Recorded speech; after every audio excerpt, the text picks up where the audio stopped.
اور لوگوں کو اپنے جانوروں سے ایک قطرہ دودھ تک نہ ملتا تھا۔ لہٰذا میرے قبیلے والوں نے اپنے چارواہوں سے کہا کہ تم لوگ بھی اپنے جانوروں کو اسی جگہ چراؤ جہاں حلیمہ کی بکریاں چرتی ہیں، مگر یہاں چارگاہ یا جنگل کا کوئی دخل نہیں تھا۔ یہ تو رحمت للعالمین آپ صلی اللہ علیہ وسلم کی برکت کا نتیجہ تھا، جس کو میں اور میرے شور کے سوا میری قوم کا کوئی شخص نہیں سمجھ سکتا تھا۔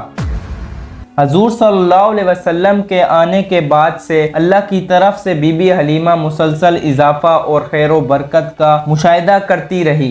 حضور کی ابتدائی 2 سال حلیمہ سعدیہ اور ان کے شوہر کی گود میں گزری۔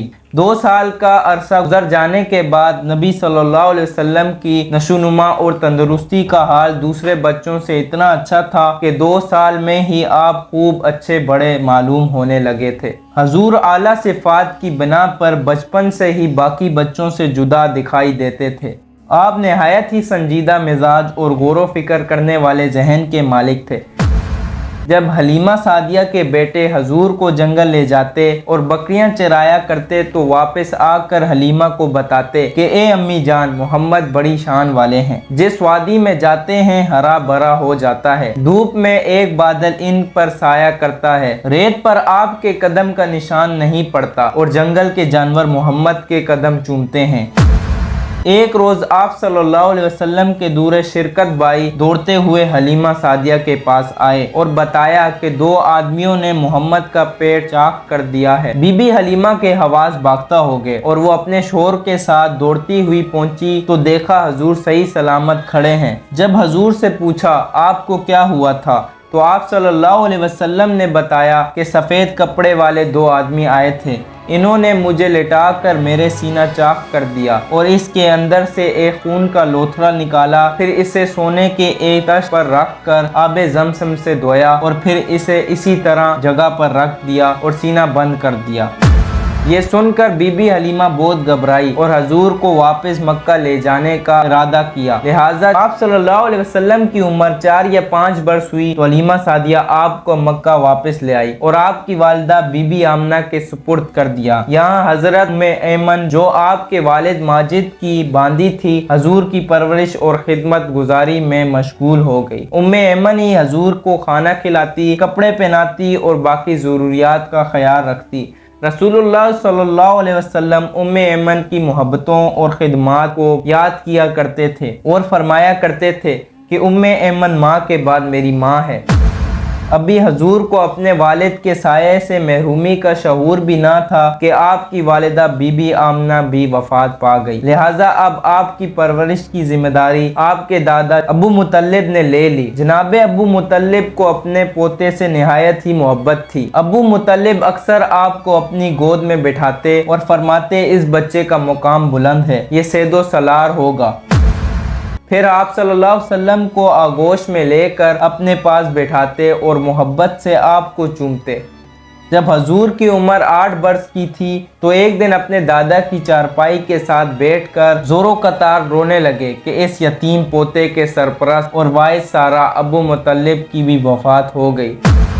جناب ابو مطلب نے موت کے وقت اپنے 8 سالہ یتیم پوتے کو اپنے بیٹے ابو طالب کے حوالے کر دیا۔ اللہ کی طرف سے رسول اللہ صلی اللہ علیہ وسلم کو یتیم رکھنے کی بہت ساری حکمتیں تھیں۔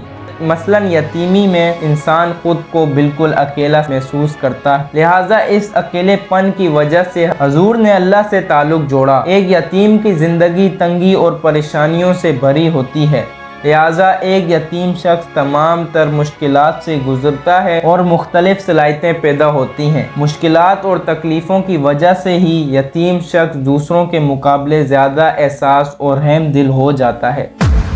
لہٰذا محمد صلی اللہ علیہ وسلم کو یتیم رکھ کر اللہ نے آپ کے اندر اسی طرح کی بے شمار خصوصیات اور کمالات پیدا کر دی۔ اب ابو طالب کی سرپرستی میں حضور کی زندگی کا نیا دور شروع ہوا۔ 8 سال کی عمر میں جب کہ بچے دنیا کے اونچ نیچ سے بے خبر ہو کر کھیل کود میں مشغول ہوتے ہیں، وہیں حضور دن بھر بکریوں کی دیکھ بھال کرتے، جنگل میں انہیں چرانے لے جاتے، دوپہر کے کھانے میں بیڑ کھا کر پیٹ بھرتے اور گھر کے چھوٹے بڑے کام کاج کر کے اپنے چاچا ابو طالب کا ہاتھ بٹاتے۔ اگرچہ جناب ابو طالب نے کبھی بھانجے اور اپنے بچوں کے درمیان کبھی فرق نہ کیا اور دونوں میاں بیوی نے اپنے بیٹے کی طرح حضور کی پرورش کی۔ حضور 9 سے 8 سال کی عمر میں ہر صبح شہر سے باہر نکل جاتے اور شام تک اکیلے صحرا میں رہتے تھے۔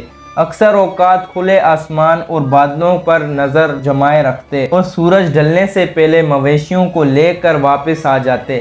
جناب ابو طالب ایک تاجر تھے، لہٰذا محمد صلی اللہ علیہ وسلم کی عمر جب 12 سال کی تھی تو آپ انہیں تجارت کے سلسلے میں اپنے ساتھ ملک شام لے گئے۔ شام کے شہر بصیرے کے نزدیک ان کا قافلہ ٹھہرا۔ روایتوں میں ہے کہ جس جگہ ان کے کاروان نے پڑاؤ ڈالا وہاں ایک راہب رہتا تھا۔ راہب نے دیکھا کہ جس درخت کے نیچے قافلہ ٹھہرا ہے خود بخود جڑیں جھک گئی ہیں۔ انہوں نے دیکھا کہ ایک 12 سالہ لڑکا قافلے کے ساتھ شامل ہے جس پر بادل کا ایک ٹکڑا سایہ کیا ہوا ہے۔ راہب ایک عالم تھا، وہ سمجھ گیا کہ یہ وہی ہے جس کی اشارت ہماری کتابوں میں موجود ہے۔ وہ جناب ابو طالب سے ملا اور ان کو نصیحت کی کہ اپنے بھتیجے کی پوری نگرانی کریں، یہ وہی بچہ ہے جس کا ذکر آسمانی کتابوں میں ہے۔ راہب نے ان سے کہا کہ اس کو واپس مکہ بھیج دو، شام نہ لے کر جاؤ، کیونکہ انہیں یہودیوں سے خطرہ ہے۔ لہٰذا ابو طالب نے چند غلام کے ساتھ حضور کو مکہ واپس بھیج دیا۔ رسول اللہ صلی اللہ علیہ وسلم بچپن میں بچوں سے مختلف رہے ہیں۔ آپ نے باقی بچوں کی طرح شرارتیں اور شوخیاں نہ رکھی، بلکہ آپ بچپن سے ہی کائنات کے نظام پر غور و فکر کیا کرتے تھے۔ حضور کی جس معاشرے اور سماج میں پرورش ہوئی اور جہاں آپ نے اپنے بچپن اور جوانی کا وقت گزارا، وہاں زناکاری، فحاشی، شراب نوشی سو ہر قسم کی برائیاں زور پر تھی۔ ایسے معاشرے میں تمام تر برائیوں سے محفوظ رہنا اور کسی معمولی سے معمولی برے عمل سے اپنی سیرت کو داغدار ہونے دینا، یہ ایک غیر معمولی بات ہے۔